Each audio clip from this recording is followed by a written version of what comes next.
So I have kind of a spooky one. I mean, it's pretty spooky. Because I feel like it's one of the least, like, officially explained cases of, like, maybe a possession that I've personally encountered, you know? Yeah. One of them. There are a few out there. But this is the true story behind the movie Veronica, which is on Netflix. And I remember watching that, and it was pretty spooky. It's pretty spooky. Yeah. But the real girl, her name was Estefania Lorenzo. Gutierrez Lazaro. Mm-hmm. I'm confused. I think my computer auto-corrected to Lorenzo. It's Estefania Lazaro. Lazaro. Lazaro. She was an 18-year-old girl who lived in Madrid, Spain, who died of mysterious circumstances in 1991. There's been a ton of speculation and debate around her death of whether or not she was a victim of demonic possession or just an illness, a medical condition. So, like I said, she lived in Madrid, Spain, off of, it was apartments called Louis Marin, and she had 6 siblings. So 6 siblings, a mom and a dad, and her are all living in this apartment. She was really friendly, had like a bubbly personality. She was really positive, had really good relationships with her siblings, and was like innately a caretaker. So, at the beginning of our story, her mother is taking care of her father, so it's the kids, you know, Estefania's grandfather, and he has dementia. He's pretty old, and he got pretty mean, which can happen with dementia. Yeah. And, you know, he declines, and right before he passes away, he whispers in Estefania's ear, if I cannot harm you in this life, then I'll harm you in the next. Creepy. Okay. Yeah. So, March 1990. This is right after her grandfather passes away. One of her friends had a boyfriend pass away in a motorcycle incident. So, her and her friends decide, you know, they want to try out a Ouija board. Okay. And one of her friends sneaks it into school, and they go to a bathroom, some secluded place. I have bathroom here, but I've heard other things. A bathroom, and they have a lookout, which is Estefania's sister. They go in there, the sister stands outside the door, and they start using this Ouija board. And they connect with a spirit. Supposedly, the spirit of Veronica, The also heard it called Javier. I don't know which one is true, but the spirit they believe was demonic, and they said that it claimed to be Estefania's grandfather. Okay. Right. So the door. Apparently it starts getting pretty spooky, and the sister outside is getting freaked out, and she tries to open the door, but she can't get it open. It's stuck shut, and she starts freaking out because she hears something going on in there, like it's sounding really scary. Mm-hmm. So she runs and grabs a teacher and is like, help me get the door open. And they're trying to get it open, and then it just opens, and the teacher runs in there and breaks the Ouija board. Okay. Jeez. I've also heard it was like the little glass thing that they were using, like the little puck thing that they were using. They weren't using an actual one, apparently. They were using kind of something they just grabbed and used. I don't know which one it was, the board or the little puck thing, but she breaks it. And they say this smoke comes out of it and starts lingering in the air and then sucks up Estefania's nose. Oh my my gosh. Yeah. Really, really scary. So, after this event, Estefania starts changing. She starts not being able to sleep, being really low energy, and when she can go to sleep, she starts having very vivid, scary nightmares. She claims that she's seeing these shadow creatures in black cloaks, some without a face, and they're calling out to her to come to them.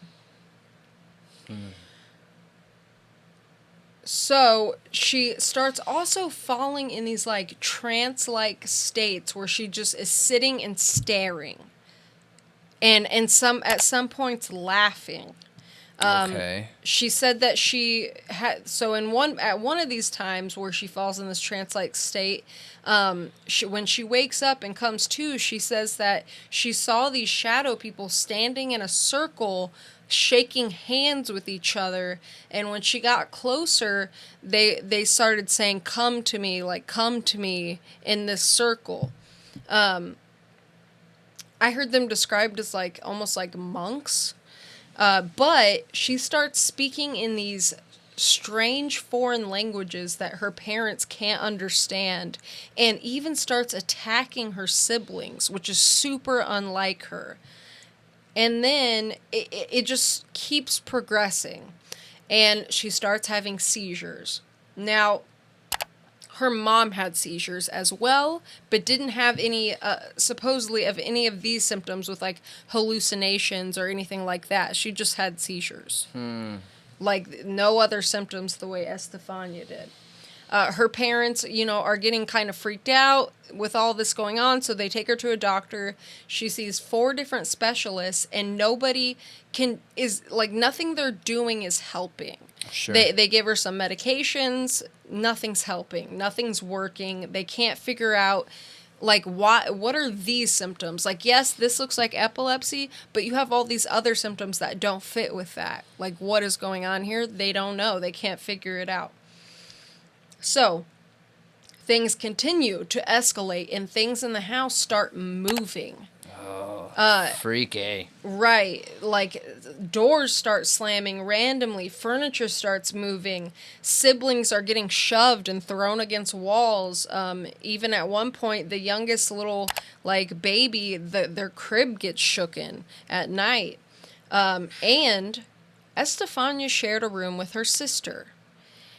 Well, one night her sister said she woke up and saw Estefania levitating off of her bed, and she even like put her hand under her, and she said there was nothing. She was literally floating on top of her bed. Jeez. Yeah.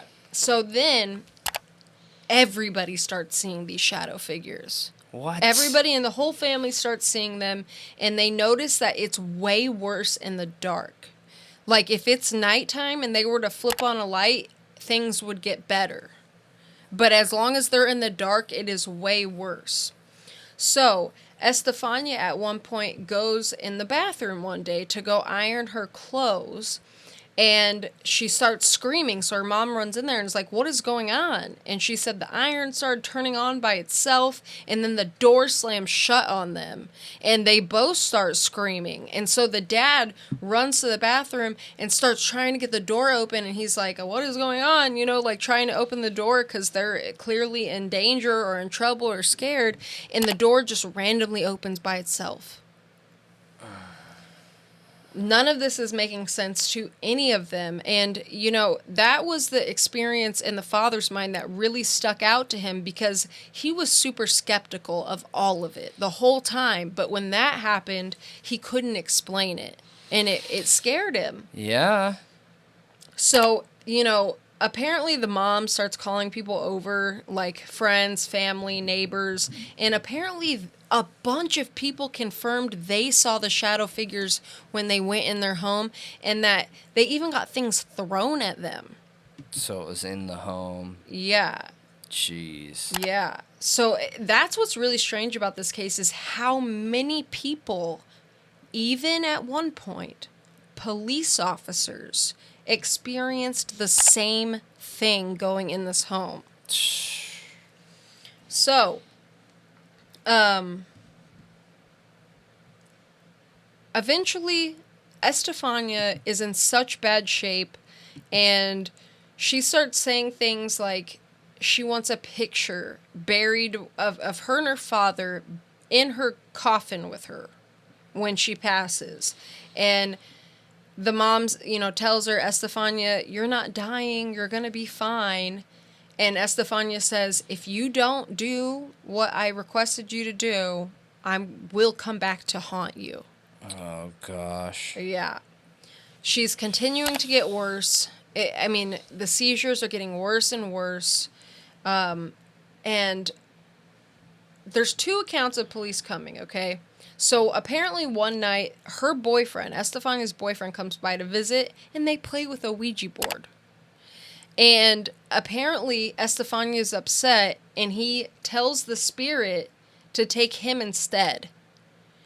And he becomes possessed. What? He said that his last memory is smoke from the candle that was in front of them lingering up to the ceiling, like it was floating away from the candle. And then he remembers nothing. But apparently what happened is he went into one of these states, and he literally had like superhuman strength.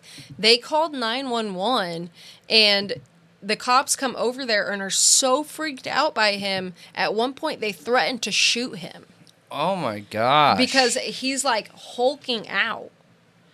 So they take him to the hospital. And then, he wakes up in there, and he doesn't remember anything except for the smoke. Weird. Super scary. So Estefania's condition worsens more. And one night she has a really bad seizure, and she passes away. Her mom's holding her. She's foaming at the mouth. They take her to the hospital, and she passes away at 2 a.m. in the morning. And that's it. She's gone. And then the paranormal activity at the home gets way worse. No way. Way worse, which is so freaky. This is really freaky. So 24 hours after she passes, they claim that the family claims it was 2 a.m., the exact time she died, and they start hearing knocking, really loud knocking in the apartment, and then their daughter screaming, like their dead daughter who's already gone. They can hear her screams echoing through the apartment, and glass starts shattering, and the lights are flickering, and things are moving. And apparently during this time, these things start happening like constantly, like every night. And apparently Estefania's bed looks slept in every morning. And the father's like, he's not believing it, so he installs motion detectors throughout the house, and they go off, and they go in there, and nothing's there.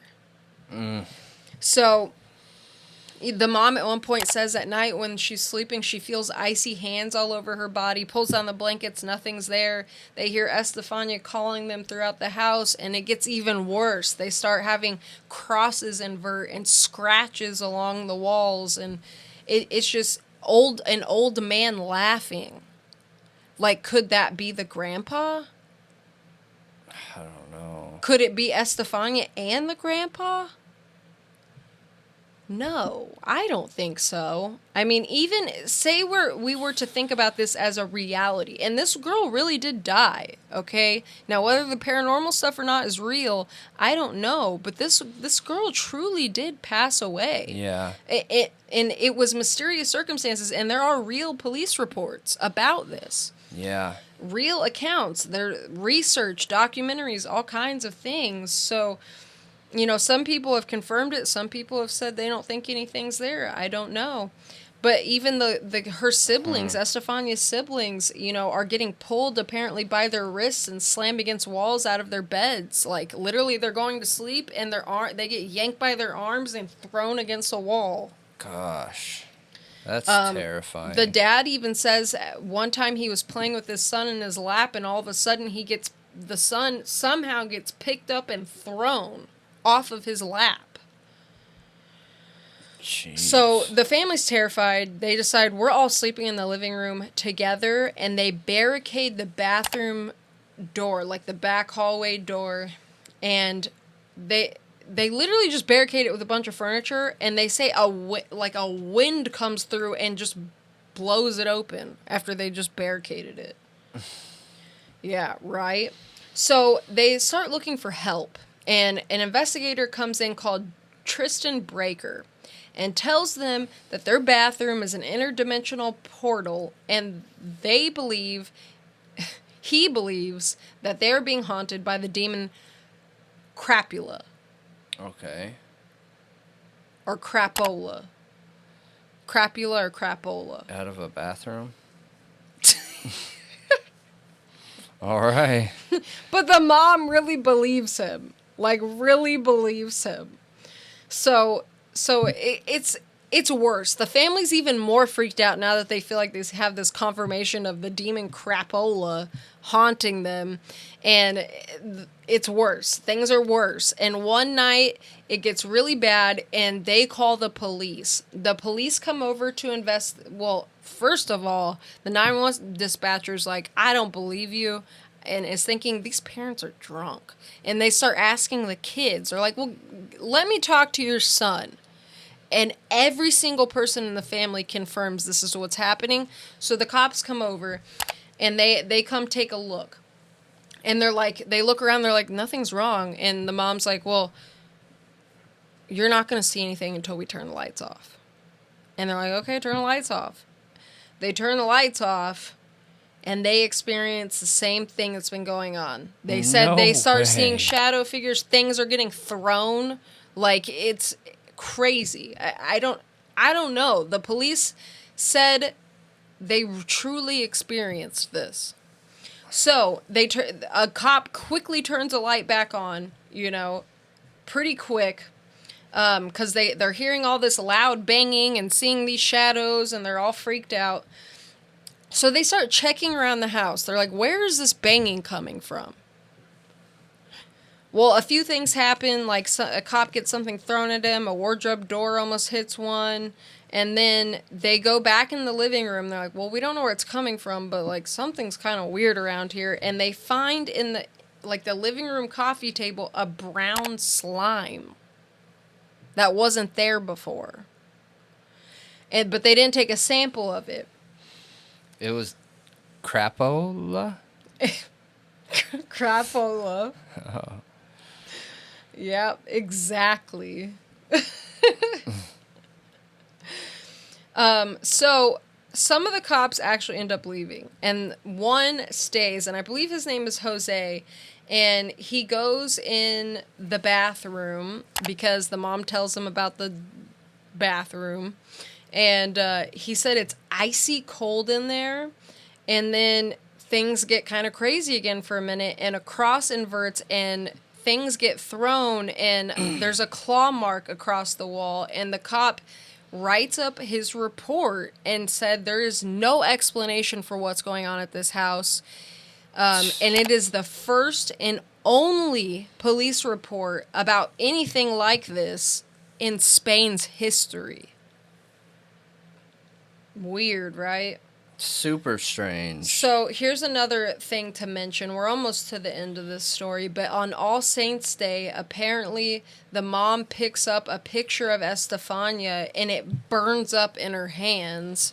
And then she looks down and realizes that her actual hands didn't get burnt. It was just the picture, and it's right over her daughter's face.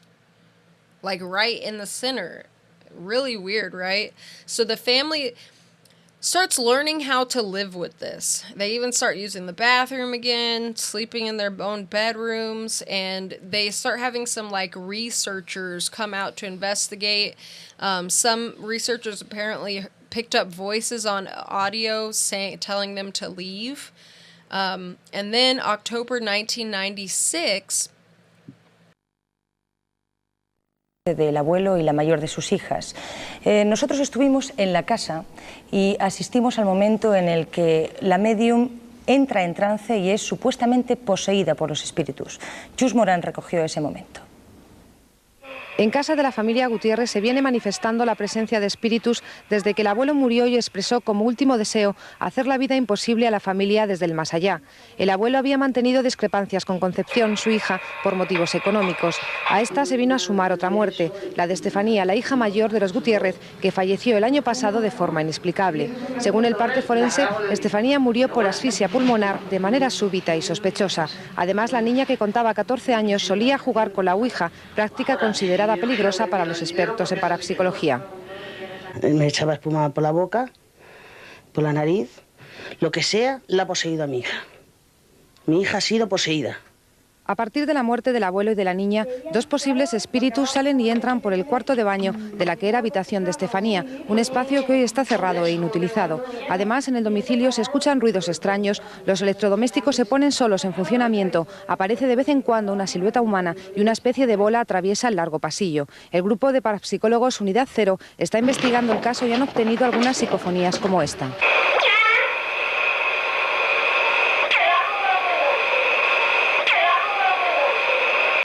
For some reason, Estefania's body's exhumed. They claim it's to move a relative that was buried underneath her, but the mom decides, well, you know, I didn't follow her wishes in burying her with that picture of her and her dad, so I'm going to do it now that her body's exhumed. And they claim, after they put the picture in there with her, that it all stopped. No way. Yeah. Yep. They said no more ghosts at all. And they actually ended up moving out of that place, and the new people that live there said they've never experienced anything in there. So they don't move while there's ghosts there? They move after they're gone? Apparently, I don't know. So strange. Everything in this case, I mean, there's some articles now from the movie that are written about it in English, but like the police reports and everything are in Spanish, and I noticed there's a lot of contradictory evidence about the real story in the English articles. I was thinking about trying to get, I just didn't have enough time to like try to get those translated, but there's some theories. Some people think that maybe it was like a toxic mold type situation, or it was the mom. So apparently the mom had some tests ran on her like in the 2000s, and she was, they said they diagnosed her with several like mental health conditions, and also said that she was super addicted to attention. And they wonder if it wasn't like a mass hysteria situation where the mom, like after this Ouija board incident happened, if like maybe her fear of that caused her to have this kind of hysteria, and she led the rest of the family into this kind of mass hysteria. It's totally possible. Yeah. I think that's totally possible. But what about the cops? That is my one question. Is I would not expect cops. Like, anytime I've had something weird gone on, and I've only called the cops a couple times in my life when something really scary was going on, it's actually only been once. It's actually only been once when I was younger, and I thought somebody broke into my house, and then I had convinced myself of something else. But anyway, the cops come out, and nothing's wrong. Everything's fine. Like, I feel like the cops would so quickly debunk it and be like, this isn't real. These people are insane. Yeah, unless there's some kind of mass hysteria that can be picked up quickly. Would toxic mold cause that kind of, like... Oh, gosh, I don't know. That fast? Like, the cops walk in, inhale toxic mold, and are like... The only thing that I would think that's weird is if it's toxic mold that's causing hallucinations, it's very rare that you all see the same thing. Yeah, exactly. If you're hallucinating, it's not normal for everybody to see the same hallucinations. Yeah. And we're talking about a family of 7 kids, 2 adults, Yeah. and many cops and neighbors and family and friends. Yeah. It's strange. And everybody says they saw the same thing. Strange. I don't get it. But I don't understand. the cops did deem originally Estefania's death as like suspicious. That it was suspicious. I would hope so. And it was pulmonary asphyxiation, and they said it was because of the seizure. So I almost wondered for a minute, like, is this mom crazy and she was like abusing her kids and blaming it on ghosts? I mean, that's a good theory too. I don't know. Like, I feel bad even saying that because if this is what they truly feel they went through, I feel bad saying that. But it makes me wonder, you know? Yeah, me too. Me too, because the dad didn't believe it, so, you know, it'd be easier to get all the kids on board, and then the dad just sees a couple things, like things with strings and things being thrown, Yeah. and just enough to be like, I don't want to see no more. Yeah, because you she know? could easily run into one of those rooms with a motion detector and then run out and be like, oh my gosh, did you see that? It went off and nobody's in there. Yeah. Yeah.